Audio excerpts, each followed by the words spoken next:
Assalamualaikum warahmatullahi wabarakatuh. Berjumpa kembali dengan Ibu di pembelajaran PABP. Mudah-mudahan kalian semua selalu diberi kesehatan. Pada kesempatan ini kita akan membahas tentang makna iman kepada qada dan qadar. Para ulama berbeda pandangan dalam memberikan arti kata qada dan qadar. Sebagian ulama mengartikan sama, namun sebagian ulama lain memberikan arti yang berbeda. Dari perbedaan tersebut dapat disimpulkan bahwa pengertian qada secara bahasa berarti menentukan atau memutuskan. Sedangkan menurut istilah artinya segala ketentuan Allah Subhanahu wa taala sejak zaman ajali. Adapun pengertian qadar menurut bahasa adalah memberikan kadar, aturan atau ketentuan. Menurut istilah berarti ketetapan Allah Subhanahu wa taala terhadap seluruh makhluknya tentang segala sesuatu. Iman kepada qada dan qadar artinya percaya dan yakin dengan sepenuh hati bahwa Allah Subhanahu wa taala telah menentukan segala sesuatu bagi makhluknya. Menurut Yasin, iman kepada qada dan qadar adalah mengimani adanya ilmu Allah Subhanahu wa taala yang qadim dan mengimani adanya kehendak Allah Subhanahu wa taala yang berlaku serta kekuasaannya yang menyeluruh. Iman kepada qada dan qadar meliputi 4 prinsip sebagai berikut. Yang pertama, iman kepada ilmu Allah Subhanahu wa taala yang qadim atau tidak berpermulaan dan Dia mengetahui perbuatan manusia sebelum mereka melakukannya. Yang kedua, iman bahwa semua qadar Allah Subhanahu wa taala telah tertulis di Lauh Mahfuz. Yang ketiga, iman kepada adanya kehendak Allah Subhanahu wa taala yang berlaku dan kekuasaannya yang bersifat menyeluruh. Yang keempat, iman bahwa Allah Subhanahu wa taala adalah zat yang mewujudkan makhluk. Allah Subhanahu wa taala adalah sang pencipta, yang lain adalah makhluk. Qada dan qadar biasa disebut dengan satu kata, yaitu takdir. Bagi manusia dan makhluk lain ada pandangan takdir baik dan buruk.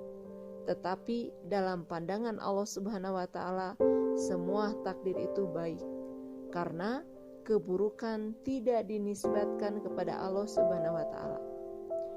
Ilmu Allah Subhanahu wa taala, kehendaknya, catatannya, dan penciptaannya, semua itu adalah kebijaksanaan, keadilan, kasih sayang, dan kebaikan.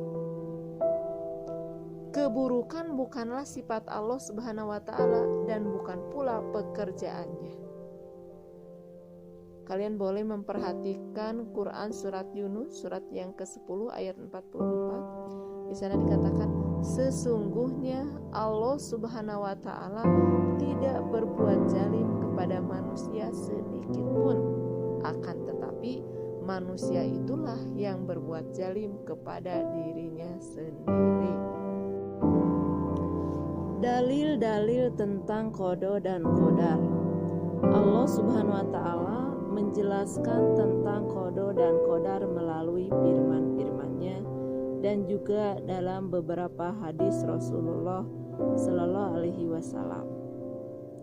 Dalil Al-Quran.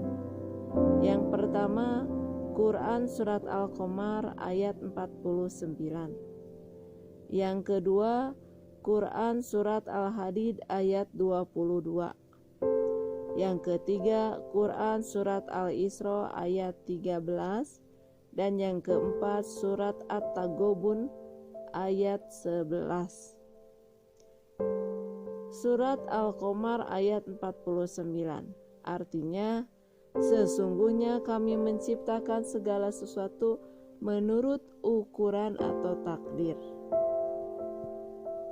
Quran Surat Al-Hadid ayat 22. Tidak ada suatu bencana apapun yang menimpa di bumi dan tidak pula pada diri kalian, melainkan telah tertulis dalam kitab Lauh Mahfuz. Sebelum kami menciptakan, sesungguhnya demikian itu mudah bagi Allah.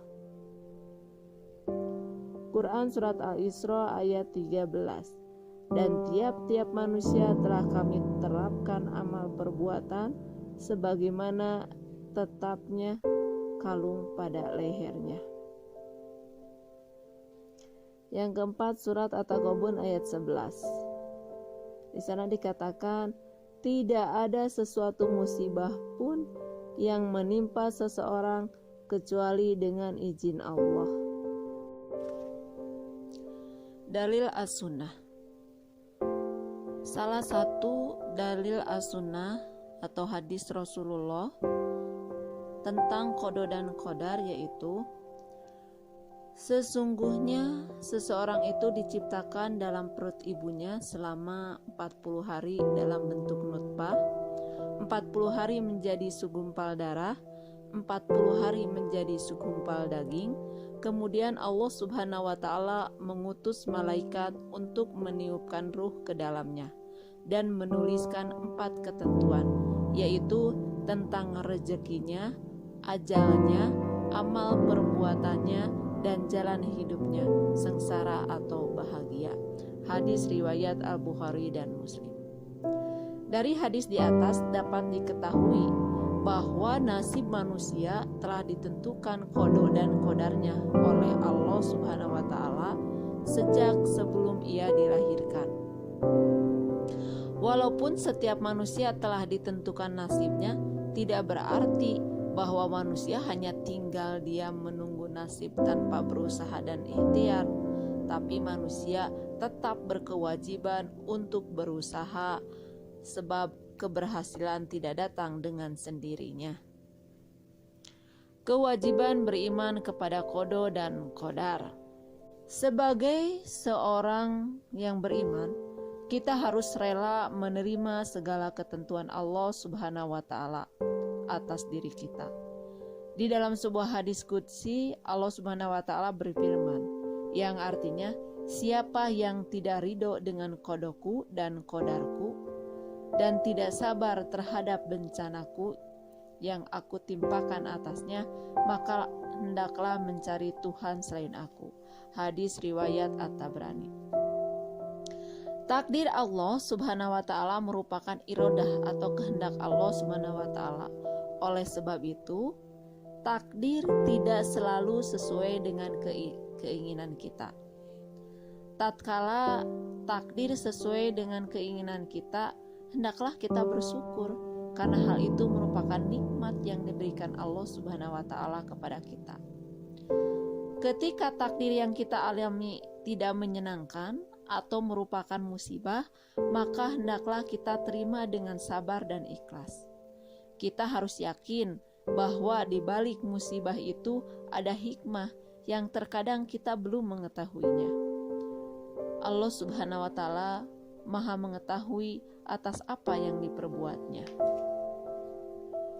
Macam-macam takdir. Mengenai hubungan antara qada dan qadar dengan ikhtiar, doa dan tawakal ini, para ulama berpendapat bahwa takdir itu ada 2 macam.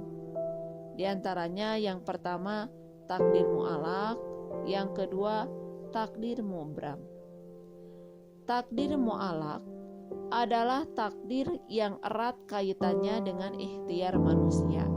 Misalnya, seorang siswa bercita-cita ingin menjadi insinyur pertanian. Untuk mencapai cita-citanya itu, ia belajar dengan tekun. Akhirnya, apa yang ia cita-citakan menjadi kenyataan. Ia menjadi insinyur pertanian. Yang kedua, takdir mubram. Takdir mubram adalah takdir yang terjadi pada diri manusia dan tidak dapat diusahakan atau tidak dapat ditawar-tawar lagi oleh manusia. Misalnya, Ada orang yang dilahirkan dengan mata sipit atau dilahirkan dengan kulit hitam, sedangkan ibu dan bapak kulit putih dan sebagainya.